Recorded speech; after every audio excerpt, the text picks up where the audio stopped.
नमस्कार बंधुगण आज वीडियो आम देखा भल समय आसवा पूर्व मिलता है यही 30 गुरुत्वपूर्ण संकेत। प्रत्येक व्यक्ति जीवन में गोटे थर एमती समय आसी था जितेबले सबु जगार केवल निराश देखा मिलता है, किंतु कथार अच्छी ना सदा बेले समय एका भली रही न था एवं जार खराब समय आसी था तार भी दिने भल समय आसे। प्रत्येक व्यक्ति जीवन में भल समय एवं खराब समय आसुए और जाऊए, यही सबू समय चक्र कारण होता है। समय ठारू बलवान किछि भी नुहे। निज निज जीवन में व्यक्ति को राजारू रंक और रंकरू राजा होइतिबार आपण माने भी देखिथिबे। जेतेबेले भी आपणक जीवन में बड़ परिवर्तन हबार थिबो ताहाले बड़ परिवर्तन आसिबा पूर्वरु ईश्वरंक द्वारा किछि एमिति संकेत प्राप्त होइथाए कि जहा सूचाई थाए आपणकर आसुथिबा समय रे ईश्वर आपणक पई किछि भल निश्चय रखिछंती। आसंतु जानिबा सही खास संकेत विषय रे जहा भगवान भल समय आसिबा पूर्वरु देइथांती, किंतु ता पूर्वरु जदि आपण माने चाहुचंती कि माता लक्ष्मींकर आशीर्वाद आपणक उपरे सदा सर्वदा रहू ताहले एई वीडियोटी को लाइक करंतु, चैनल को सब्सक्राइब करंतु एवं कमेंट रे जय महालक्ष्मी लिखि वीडियोटी को सांग मानंकु और बंधु बांधव मानंक पाखकु अधिकरु अधिक शेयर करंतु। नंबर 1 ब्रह्म मुहूर्त रे निद भांगिबा। किछि लोक एमिथि होइथांती जहाँकर नियमित रूप से शोईकी उठिबा पूर्वरु निद भांगी जाइथाए। जदि आपण देखुछंती कि आपणकर निद ब्रह्म मुहूर्त रे भांगुची अर्थात सकाळ 3टा रु 5टा भितर भांगी जाउची ताहले आपण मानि नेबा उचित कि आपणक निकटरे बहुत बड़ परिवर्तन आसबाकू जाउची, अर्थात आपणकू जीवन रे आगकू बढ़िबार उपयुक्त मार्ग मिलिबाकू जाउची। सेथिपई आपणकू पूर्वरु जानि नेबा उचित कि आपणक जीवन रे किछि भल परिवर्तन हेबाकू जाउअछि। नंबर 2 अचानक खुशी होइजिबा। अनेक थर आपण माने देखिथिबे कि आपणकर अचानक खुशी हेबा पई मन करिथाए। एहार अर्थ आपण बुझीजिबा उचित कि ईश्वर आपणकू किछि भल संकेत देउछंती, तेणु आपण मानंकू एही समय रे खुशी हेबा पई मन करूछि।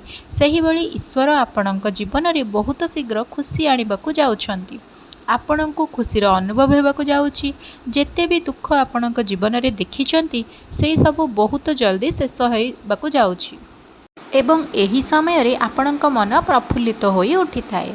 नंबर 3 गोमातांकर आगमन।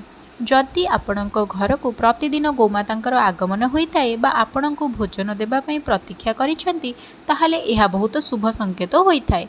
जदि आपणक घरे पशुपक्षी घर करूछंती ताहाले एहाकू मध्य बहुत शुभ संकेत बोली माना जाइथाए।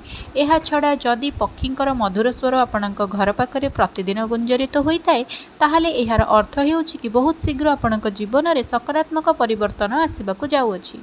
नंबर 4 घरे छोट छोट पिला रहिबा। आमे जानिछे कि शिशुंक भितर ईश्वरंकर वास होइथाए। जदि छोट पिला बा शिशु आपणको देखि हसी दियंती ताहाले एहा आपणको जीवन रे सकारात्मक प्रभाव पकाइथाए। एहा संकेतर अर्थ हेउछि कि आपणको जीवन रे सकारात्मक परिवर्तनर सबु रास्ता खोलिबाकू जाउछि। नंबर 5 स्वप्न रे मंत्र ध्वनि शुणिबा। स्वप्न रे जदि आपण मानकू मंत्रर ध्वनि शुभुची जेमितिका राम राम यह बहुत भल संकेत बोली मना जाइथाए। जदि ओम रो गुंजरण शुभा जाउची ताहाले यह बहुत भल संकेत होइताए। स्वप्न रे मंत्र घंटी शंखर शब्द शुणिले यहाको बहुत भल संकेत बोली मना जाइथाए। जदि स्वप्न रे झाड़ू पेचा बंसी हाथी नेउल झिटिपिटी साप तारा गोलाप आदि देखुचंती ताहाले यह धन प्राप्तिर संकेत होइथाए। नंबर 6 ऋण भार वहन करिबा। अनेक थर आपण माने देखिथिबे कि आपणक उपरे ऋण भार रहिताए एवं अचानक आपणको ऋण मुक्तिर मार्ग मिली जाइथाए ताहाले एहा ईश्वरंक संकेत होइथाए जे किंबा पैसार देबा नेबा क्षेत्र रे आपणकर सपक्ष रे कोनोसी निष्पत्ति आसीथाए ताहाले एहार अर्थ हेउछि आपणक जीवन रे खूब शीघ्र किछि भल हेबाकू जाउअछि। धन प्राप्तिर अलग अलग मार्ग खोलीजिब ईश्वरंकर संकेत होइथाए। एथिरु जणा पड़िथाए कि आपणक जीवन रे आर्थिक समस्या समाप्ति हबाकू जाउछि। आपणक जीवन रे बहुत शीघ्र धनर आगमन हेबाकू जाउअछि। नंबर 7 आखि डेइबा। पुरुषंकर डाहाण आखि डेइले ताहाकू शुभ बोली मना जाइथाए। एही सबु संकेत होइताए आपणक जीवन रे बल वृद्धि हबार संभावना अछि। महिला मानकर बाम आखि डेइले एहा अति भल संकेत होइताए। एहा आपणक मन रे सकारात्मक भावना सृष्टि करिथाए। नंबर 8 शंख ध्वनि शुणिबा। जदि सकाळु सकाळु आपणकू शंख ध्वनि शुणा जाउची ତେବେ ଏହାକୁ ବହୁତ ଭଲ ସଂକେତ ବୋଲି ମନାଯାଇଥାଏ। ସକାଳ ସମୟରେ ଶଙ୍ଖଧ୍ୱନି ଶୁଣିବାର ଅର୍ଥ ହେଉଛି କି ଆପଣଙ୍କର ଭାଗ୍ୟ ବହୁତ ଶୀଘ୍ର ଖୋଲିବାକୁ ଯାଉଅଛି। ନମ୍ବର 9, ଝାଡ଼ୁ ଦେଖିବା। ଝାଡ଼ୁକୁ ମା ଲକ୍ଷ୍ମୀଙ୍କର ପ୍ରତୀକ ମନାଯାଇଥାଏ। ଯଦି ଆପଣ କୌଣସି କାର୍ଯ୍ୟରେ ବାହାରକୁ ଯାଉଛନ୍ତି ଏବଂ ରାସ୍ତାରେ କୌଣସି ବ୍ୟକ୍ତିଙ୍କୁ ଝାଡ଼ୁ କରୁଥିବାର ଦେଖୁଛନ୍ତି, ତାହେଲେ ଆପଣଙ୍କ ଉପରେ ମା ଲକ୍ଷ୍ମୀ ବହୁତ ପ୍ରସନ୍ନ ଅଛନ୍ତି ଏବଂ ଆପଣଙ୍କ ଘରର ସବୁ ଅସୁବିଧା ଦୂର ହେବାକୁ ଯାଉଛି। ତା ସହିତ ଆପଣଙ୍କୁ ଧନ ପ୍ରାପ୍ତି ହେବାର ସମ୍ଭାବନା ରହିଛି। ନମ୍ବର 10, ହାତ ପାପୁଲି କୁଣ୍ଡେଇ ହେବା। ଯଦି କୌଣସି ମହିଳାଙ୍କର ବାମ ହାତ ପାପୁଲି ଓ ପୁରୁଷଙ୍କର ଡାହାଣ ହାତ ପାପୁଲି କୁଣ୍ଡେଇ ହେବା ଆରମ୍ଭ ହୋଇଯାଉଛି, ତାହେଲେ ଏହାର ଅର୍ଥ ଶୁଭ ସଂକେତ ବୋଲି ମନାଯାଇଥାଏ ଏବଂ ଏହାର ଅର୍ଥ ହେଉଛି ଆପଣଙ୍କୁ ଆକସ୍ମିକ ଭାବେ ଧନ ଲାଭ ହେବାର ଅଛି। ନମ୍ବର 11, ସମୂହରେ କଳା ପିମ୍ପୁଡ଼ି ଦେଖିବା। ଯଦି ଅଚାନକ ଆପଣଙ୍କ ଘର ଅଗଣାରେ ବା କବାଟରେ ବା ଅନ୍ୟ କୌଣସି ସ୍ଥାନରେ ସମୂହରେ କଳା ପିମ୍ପୁଡ଼ି ଦେଖୁଛନ୍ତି, ତାହେଲେ ଏହା ସ୍ପଷ୍ଟ ସଂକେତ ଦେଇଥାଏ କି ମା ଲକ୍ଷ୍ମୀଙ୍କ କୃପା ଆପଣଙ୍କ ଉପରେ ହେବାକୁ ଯାଉଛି ଏବଂ ଆପଣଙ୍କର ଅଟକି ଯାଇଥିବା କାର୍ଯ୍ୟ ସମ୍ପୂର୍ଣ୍ଣ ହେବାକୁ ଯାଉଛି। ନମ୍ବର 12, ଜଳରେ ଭର୍ତ୍ତି ଥିବା ପାତ୍ର ଦେଖିବା। ଯଦି ଆପଣ କୌଣସି ଜରୁରୀ କାମ ପାଇଁ ଘରୁ ବାହାରିକି ଯିବା ସମୟରେ କୌଣସି ବ୍ୟକ୍ତିଙ୍କ ହାତରେ ଜଳରେ ଭରା ହୋଇଥିବା କୌଣସି ପାତ୍ରକୁ ଦେଖୁଛନ୍ତି, ତାହେଲେ ଏହା ବହୁତ ଭଲ ସଂକେତ ହୋଇଥାଏ ଏବଂ ଆପଣ ଯେଉଁ କାର୍ଯ୍ୟରେ ଯାଉଛନ୍ତି ସେଥିରେ ଆପଣଙ୍କୁ ସଫଳତା ନିହାତି ପ୍ରାପ୍ତି ହେବ। ନମ୍ବର 13, 3ଟି ଝିଟିପିଟି ଗୋଟିଏ ସ୍ଥାନରେ ଦେଖିବା। ଘରେ ଅଚାନକ 3ଟି ଝିଟିପିଟି ଗୋଟିଏ ସ୍ଥାନରେ ଏକାଠି ଦେଖାଯାଉଛନ୍ତି, ତାହେଲେ ଏହାକୁ ବହୁତ ଶୁଭ ସଂକେତ ମନାଯାଇଥାଏ। ଏହା ମହାଲକ୍ଷ୍ମୀଙ୍କ ଆଗମନର ଏକ ସଂକେତ ହୋଇଥାଏ ଏବଂ ଏହା ବି କୁହାଯାଇଛି କି ଯଦି ଝିଟିପିଟି ଦୌଡ଼ିଥିବାର ଦେଖାଯାଏ, ତାହେଲେ ଏହା ଘରର ଉନ୍ନତିର ସଂକେତ ହୋଇଥାଏ। ଦୀପାବଳି ଦିନ ତୁଳସୀ ଗଛରେ ଝିଟିପିଟି ଦେଖାଗଲେ ଏହାକୁ ଅତ୍ୟନ୍ତ ଶୁଭ ବୋଲି ମନାଯାଇଥାଏ ଏବଂ ଏହାର ଅପାର ଧନ ଲାଭର ସଂକେତ ହୋଇଥାଏ। ନମ୍ବର 14, ପେଚା ଦେଖିବା। ମା ଲକ୍ଷ୍ମୀଙ୍କର ବାହନ ପେଚା ଆପଣଙ୍କ ଘର ବାହାରେ ବହୁତ ଦିନ ହେଲା ଦେଖାଯାଉଛି, ତାହେଲେ ଜାଣି ନିଅନ୍ତୁ କି ଆପଣଙ୍କ ଘରକୁ ମହାଲକ୍ଷ୍ମୀଙ୍କର ଆଗମନ ହେବାକୁ ଯାଉଅଛି ଏବଂ ଆପଣଙ୍କୁ ବହୁତ ଶୀଘ୍ର ଅପାର ଧନ ପ୍ରାପ୍ତି ହେବାର ଅଛି। ଯଦି ଆପଣ କୌଣସି କାର୍ଯ୍ୟରେ ବାହାରକୁ ଯାଉଛନ୍ତି ଏବଂ ରାସ୍ତାରେ ଗୋଟିଏ କୁକୁର ମୁହଁରେ ରୁଟି ଦେଖୁଛନ୍ତି, ତାହେଲେ ଏହାର କଥାର ସଂକେତ ଦେଇଥାଏ କି ଆପଣଙ୍କୁ ବହୁତ ଶୀଘ୍ର ଅପାର ଧନ ପ୍ରାପ୍ତି ହେବ। ନମ୍ବର 15, ବର ଓ ବଧୂ ଏକା ସାଙ୍ଗରେ ଦେଖିବା। ଯଦି ଆପଣ ସକାଳୁ ସକାଳୁ ଘରୁ କୌଣସି କାର୍ଯ୍ୟରେ ବାହାରକୁ ଯାଉଛନ୍ତି ଓ ଯିବା ରାସ୍ତାରେ ନବବିବାହିତା ବର ଓ ବଧୂକୁ ଏକା ସାଥିରେ ଦେଖୁଛନ୍ତି, ତାହେଲେ ଜାଣି ନିଅନ୍ତୁ ଆପଣଙ୍କର ବହୁତ ଜଲ୍ଦି ଭଲ ସମୟ ଆସିବାକୁ ଯାଉଛି। ନମ୍ବର 16, ସାପ ଏବଂ ମାଙ୍କଡ଼ ଦେଖିବା।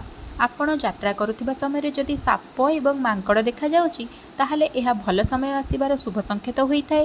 ଆପଣଙ୍କ ଜୀବନରେ ଆର୍ଥିକ ସଙ୍କଟ ଦୂର ହେବାକୁ ଯାଉଛି, ଆପଣଙ୍କର ଧନର ଆଗମନ ହେବାକୁ ଯାଉଛି। ଖାଲି ସେତିକି ନୁହେଁ, ଘରେ ଯଦି ବାଦୁଡ଼ି ବସା କରିଥାଏ, ତେବେ ଏହାକୁ ବହୁତ ଶୁଭ ସଂକେତ ବୋଲି ମନାଯାଇଥାଏ। ନମ୍ବର 17, କଇଁଚ ଦେଖିବା। କଇଁଚ ଦେଖିବା ଅତ୍ୟନ୍ତ ଶୁଭ ହୋଇଥାଏ। ଭଗବାନ ବିଷ୍ଣୁ କଇଁଚ ଅବତାର ନେଇଥିଲେ। କଇଁଚ ଯଦି ଆପଣଙ୍କୁ ସ୍ୱପ୍ନରେ ଦେଖାଯାଉଛି, ତେବେ ଏହା ଆପଣଙ୍କର ଭାଗ୍ୟ ଖୋଲିବାର ସଂକେତ ହୋଇଥାଏ। ନମ୍ବର 18, ହାତୀ ଦେଖିବା। ଯଦି ଆପଣଙ୍କ ଘରର ମୁଖ୍ୟ ଦ୍ୱାରରେ ହାତୀ ନିଜର ଶୁଣ୍ଢ ଉଠାଇ ଠିଆ ହୋଇଛି, ତାହେଲେ ଆପଣଙ୍କ ଘରକୁ ମା ଲକ୍ଷ୍ମୀଙ୍କର ଆଗମନ ହେବାର ସଂକେତ ଦେଇଥାଏ। ଆପଣଙ୍କ ପରିବାରର ସୁଖ ସମୃଦ୍ଧି ବଢ଼ିବାରେ ଲାଗିବ। ହାତୀକୁ ପ୍ରଭୁ ଗଣେଶଙ୍କର ପ୍ରତୀକ ବୋଲି ମନାଯାଇଥାଏ। ନମ୍ବର 19, ବର୍ଷା ସମୟରେ ସୂର୍ଯ୍ୟଙ୍କୁ ଦେଖିବା। ଆମେ ଜାଣିଛେ ସାଧାରଣତଃ ବର୍ଷା ସମୟରେ ଆକାଶ ମେଘୁଆ ଯୋଗୁଁ ସୂର୍ଯ୍ୟ ଲୁଚି ଯାଆନ୍ତି, କିନ୍ତୁ ଯଦି ଆପଣ ବର୍ଷା ଚାଲିଥିବା ସମୟରେ ସୂର୍ଯ୍ୟ ଦେଖନ୍ତି, ତେବେ ଏହା ବହୁତ ଭଲ ସଂକେତ ହୋଇଥାଏ। ଏହି ସଂକେତ ଆପଣଙ୍କୁ ଆଗାମୀ ଦିନରେ ମାଲାମାଲ କରିବାରେ ସାହାଯ୍ୟ କରିଥାଏ।